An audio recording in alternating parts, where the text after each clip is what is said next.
Terima kasih rekan-rekan kita sudah bisa berkumpul pada sore hari ini untuk pelaksanaan press release yang kita laksanakan terhadap pengungkapan kasus yang terjadi di wilayah hukum Polres Prabu Muli. Jadi untuk yang pertama yang akan kita press release-kan adalah terkait viralnya temuan mayat yang ada di wilayah hukum Polsek Prabu Muli Barat dengan temuan mayat yang berada sekitar 45 tusukan.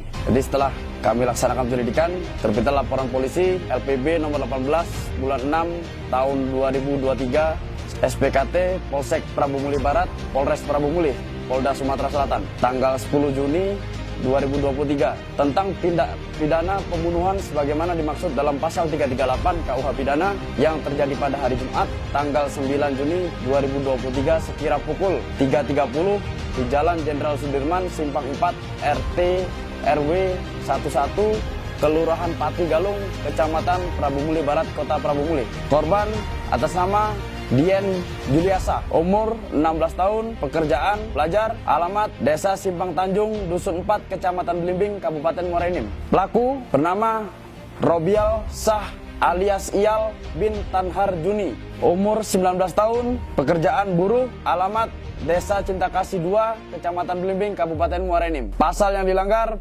pembunuhan sebagaimana dimaksud dalam rumusan pasal 338 KUH Pidana dengan ancaman hukuman maksimal 15 tahun penjara. Kronologis, pada hari Kamis tanggal 8 Juni 2023 sekira pukul 19.30 korban bertemu dengan tersangka di Masjid Al-Muhajirin Cinta Kasih dengan tujuan untuk menjual HP tersangka pada korban. Lalu kemudian pada pukul 21.30 korban mengajak ketemu lagi tersangka untuk bernego masalah penjualan HP kembali di Jembatan Tel. Tersangka dan korban tidak menemukan sepakat, lalu kemudian kembalilah ke arah Miru, ke rumah temannya atas nama Faras. Di situ korban meminjam sebuah parang dengan maksud mereka berdua ini mau ke daerah Prabu Muli untuk membackup data HP. Sesampainya di Prabu Muli, mereka berhenti di flyover, ngobrol-ngobrol, lalu kemudian tidak ada kata sepakat lagi. Jam 3.30 tersangka dan korban berjalan kembali putar-putar di sekitaran Prabu Muli dan akhirnya tersangka memberhentikan motornya dengan alasan mau buang air kecil. Parang atau pisau yang dibawa tersangka itu disimpan pada motor.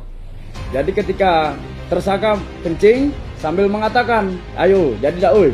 Jadi dak ini. Galak ni anda." Kemudian si tersangka mengambil pisau sambil dimain-mainkan. "Oi, galak aku ini jual HP, tapi kau ini nak ngolai aku bae." Sambil mengatakan seperti itu langsung ditusuklah sejumlah 2 kali dari belakang tubuhnya kepada korban. Kemudian korban tertunduk, lalu tersangka kembali menusuk belakang korban sebanyak 2 kali. Kemudian korban membalik badan dan melihat tersangka. Lalu tersangka kembali membacok korban sebanyak 1 kali dan mengenai rahang sebelah kanan. Korban kemudian berlari mengarah ke Jalan Jenderal Sudirman dan terjatuh di pinggir jalan. Melihat itu tersangka kembali menusuk muka korban. Dan saat tersangka menusuk muka korban, korban berusaha merebut pisau yang dipegang oleh tersangka yang menyebabkan pisau terlepas dari gagang dan mata pisaunya. Saat itu tersangka mendapatkan mata pisau dan kembali menusukkan pisau tersebut pada dada dan perut korban secara berulang kali. Kemudian tersangka membuang pisau tersebut dan meninggalkan korban. Kira jarak 2 meter dari korban, tersangka mendengar korban bersuara meminta tolong. Karena panik, tersangka lalu mendekati korban lagi, kemudian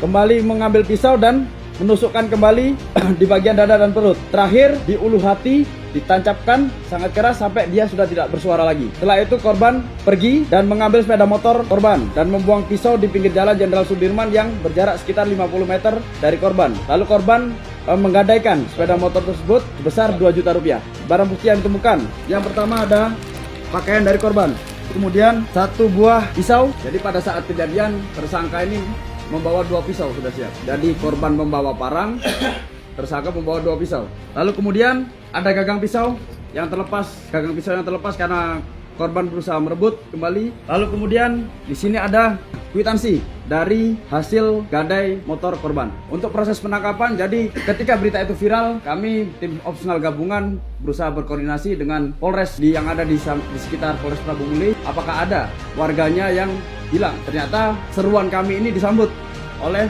Polsek Gunung Megang yang mengatakan bahwa ada warganya yang hilang. Setelah dipertemukan ternyata cocok. Setelah cocok, kami melaksanakan penyelidikan dan akhirnya ditemukanlah tersangka ini.